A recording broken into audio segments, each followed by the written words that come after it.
Hello dear students, कैसे हैं आप सब बच्चों। आप सभी के इंतजार की घड़ी हुई हो गई ख़त्म, क्योंकि आ चुका है कक्षा 11वीं का विषय जियोग्राफी का 100% ओरिजिनल पेपर लीक हो चुका है बच्चों।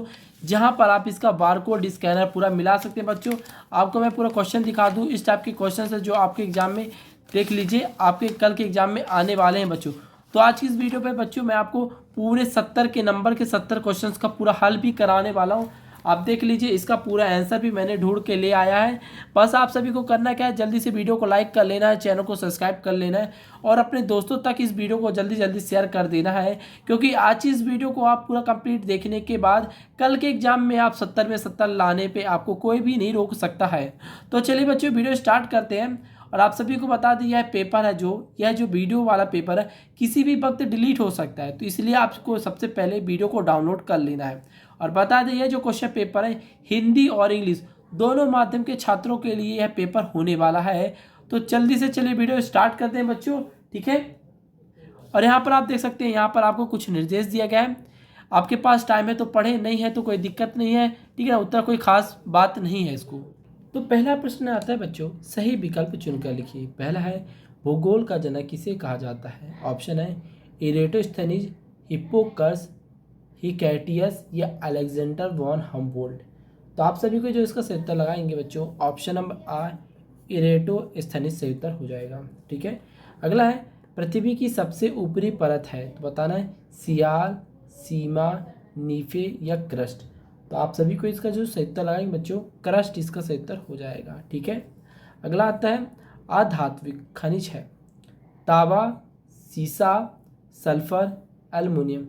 तो आप सभी को इसका सही उत्तर लगाएंगे, सल्फर होगा, ठीक है। अगला है, ब्रह्मपुत्र नदी का उद्गम स्थल है। ऑप्शन है मानसरोवर झील, दूसरा है डल झील, तीसरा है नैनीताल झील, चौथा है राका झील। तो आप सभी को जो इसका सही उत्तर लगाएंगे, ऑप्शन नंबर क्या होगा बच्चों, आ मानसरोवर झील हो जाएगा, ठीक है। नेक्स्ट है, भारत के किस राज्य में उष्णकटिबंधीय कांटेदार वन पाए जाते हैं। ऑप्शन है तमिलनाडु, महाराष्ट्र, गुजरात या राजस्थान। तो जो आप इसका जो सही उत्तर लगाएंगे बच्चे, राजस्थान इसका सही उत्तर हो जाएगा। क्योंकि आप सभी को जानते हैं कि महाराष्ट्र में पानी की बहुत ही कम मात्रा है, जिसके कारण वहाँ के पेड़ों में, वहाँ के जंगलों में उष्णकटिबंधीय प्रकार के वन पाए जाते हैं। इसके बाद बच्चों, जो इंग्लिश माध्यम के छात्र छात्रा हैं, यहाँ पर से इन सभी प्रश्नों का उत्तर प्रश्न टिक कर लेंगे और साथ में इसका आंसर भी टिक कर लेंगे, ठीक है। इसके बाद आता है बच्चों प्रश्न क्रमांक 2, रिक्त स्थान में सही विकल्प चुनकर लिखिए। पहला है, भारत विश्व का बिंदी बिंदी बड़ा देश है। तो बताना है पहला, सातवां या पांचवा। तो आप सभी को जो इसका सही उत्तर टिक लगाएंगे बच्चों, सातवां इसका सही उत्तर हो जाएगा, ठीक है।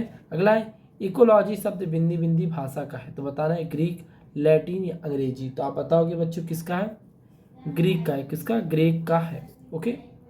नेक्स्ट है, जल की उपलब्धता के कारण पृथ्वी को बिंदी बिंदी कहा जाता है, लाल, हरा या नीला। तो आप सभी को इसका जो सही उत्तर टिक करेंगे बच्चों, नीला इसका सही उत्तर हो जाएगा, ठीक है। अगला है, समताप मंडल में बिंदी बिंदी परत पाई जाती है। तो बताना है ओजोन, धूलकण या मिट्टी। तो आप बताओ बच्चों, ओजोन परत पाई जाती है, ठीक है।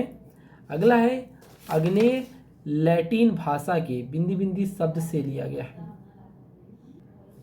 ह्यूमस, इग्नस या बोसाल्ट। तो आप सभी को इसका जो सही उत्तर लगाएंगे, ठीक बच्चों, इग्नास इसका सही उत्तर हो जाएगा। अगला है, जोबियन ग्रहों की संख्या बिंदी बिंदी है। तो बताना 4, 5 या 6। तो आप सभी को इसका सही उत्तर टिक लगाएंगे बच्चों, प्रश्न क्रमांक हो जाएगा 4। ये जोबियन ग्रहों की संख्या टोटल 4 होती है बच्चों। और उन ग्रह का मैं आपको नाम बता देता हूँ, ये आपके बेसिक नॉलेज में काम आएगा। होता है बृहस्पति, शनि, यूरेनस और नेपच्यून होता है, ठीक है। इसके बाद बच्चों, जो इंग्लिश माध्यम के छात्र छात्रा हैं, यहाँ से इसे नोट डाउन कर लेंगे और इसका टिक कर लेंगे, ठीक है।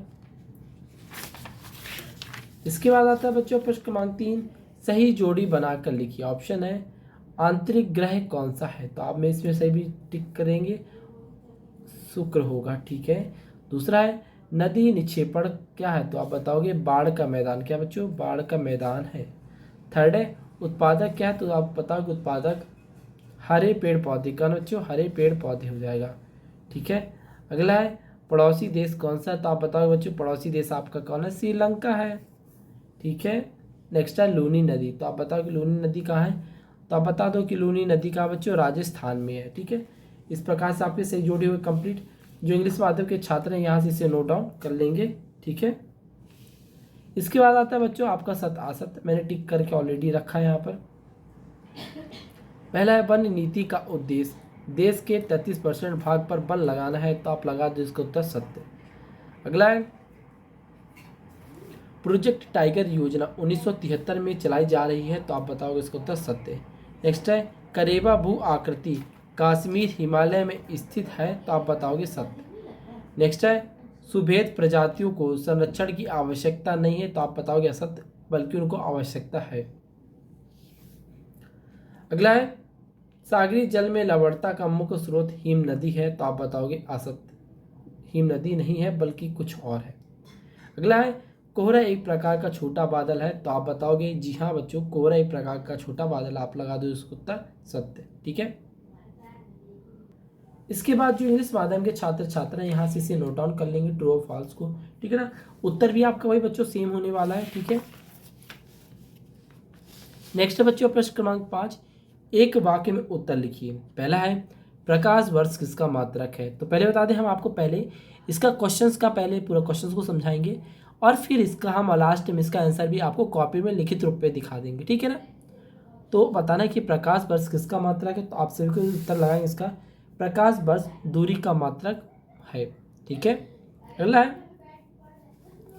कपासी मिट्टी किसे कहा जाता है, तो आप बताओ बच्चों कपासी मिट्टी काली मिट्टी को कहा जाता है। ठीक है, अगला है पार्थिव ग्रहों का निर्माण किन तत्वों से हुआ, तो आप बताओगे बच्चों जो पार्थिव ग्रहों का निर्माण एल्युमिनियम, मैग्नीशियम, चट्टान और अन्य प्रकार के सामान्य खनिजों से हुआ है।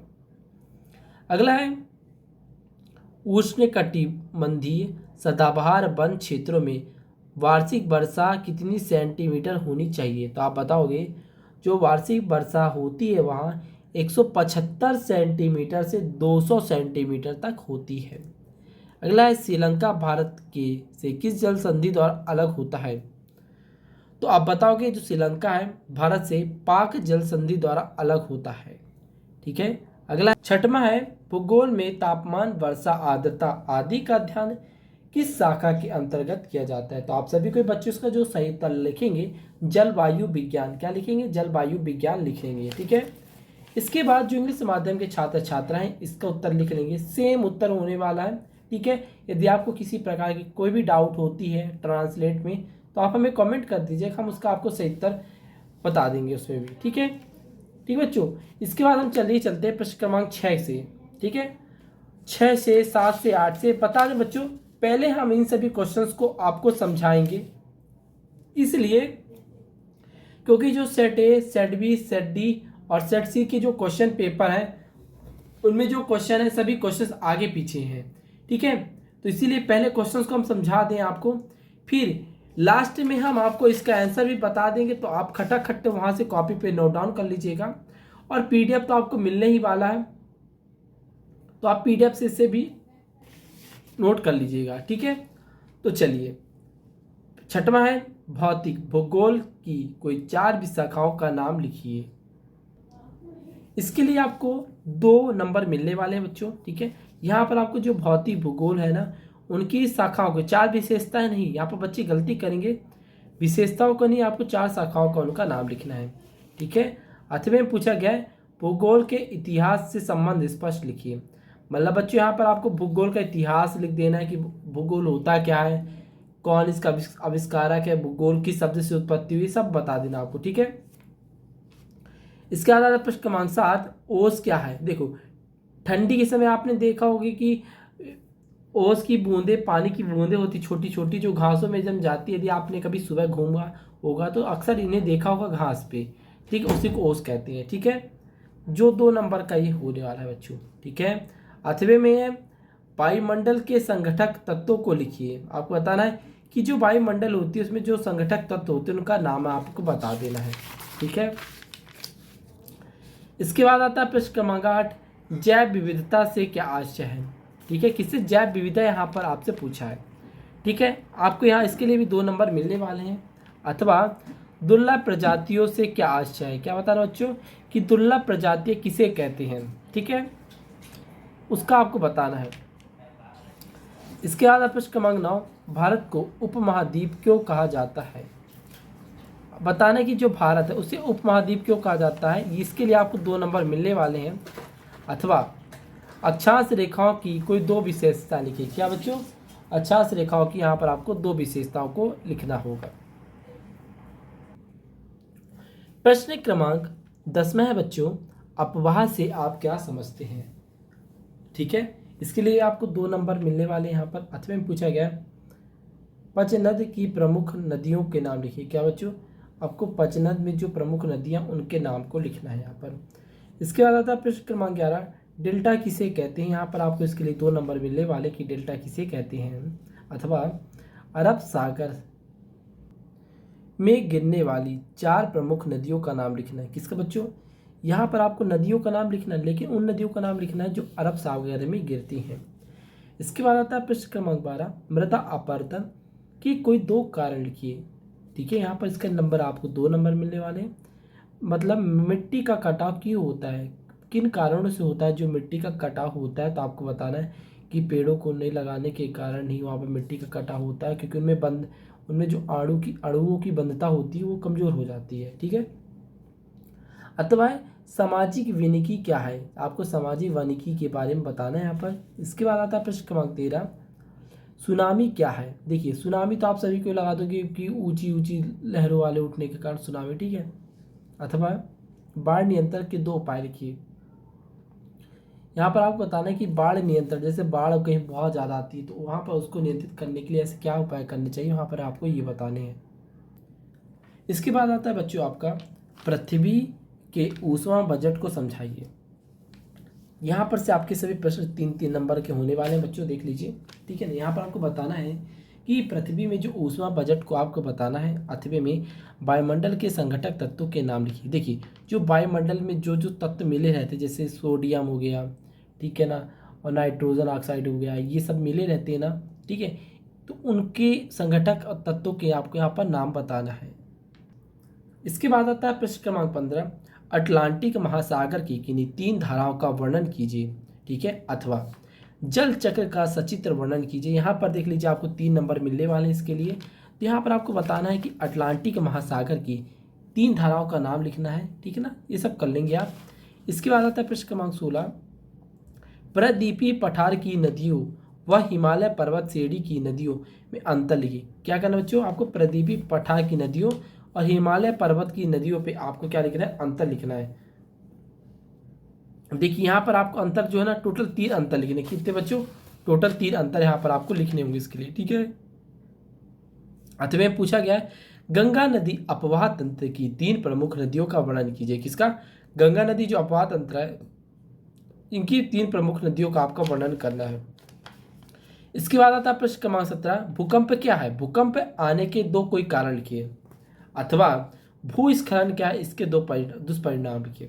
तो आपको बता दें बच्चों, यहाँ पर आपको पहले लिखना क्या है? भूकंप। देखो, पहले तो भूकंप का परिभाषा दे दोगे, और यहाँ पर बताना है कि क्या कारण है कि भूकंप आता है, वो 2 रीजन लिख दोगे। तो इस तरह में आपको यहाँ पर 3 नंबर मिल जाएंगे। ठीक है, भूस्खलन में बताना है मिट्टी का कटाव कैसे के कारण होता है, क्या दुष्परिणाम होता है, बता देना आप। ठीक है, इसके बाद प्रश्न क्रमांक 18, भूमंडल ब्रह्मांड उत्पत्ति संबंधित बिग बैंग सिद्धांत की व्याख्या कीजिए।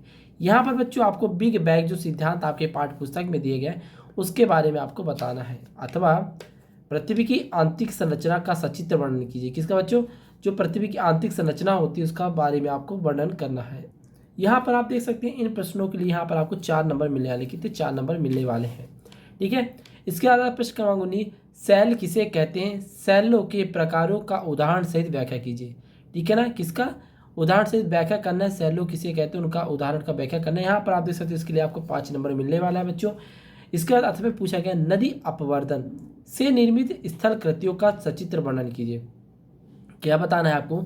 जो नदी अपवर्तन होती हैं, ठीक है, उनमें जो स्थल कृतियों का निर्माण होता है उनका आपको सचित्र वर्णन करना है। ठीक है, इसके बाद बच्चों आता है प्रश्न क्रमांक 20, जो आपके पाठ्य पुस्तक मतलब आपके इस क्वेश्चन पेपर का लास्ट क्वेश्चन पेपर होने वाला है।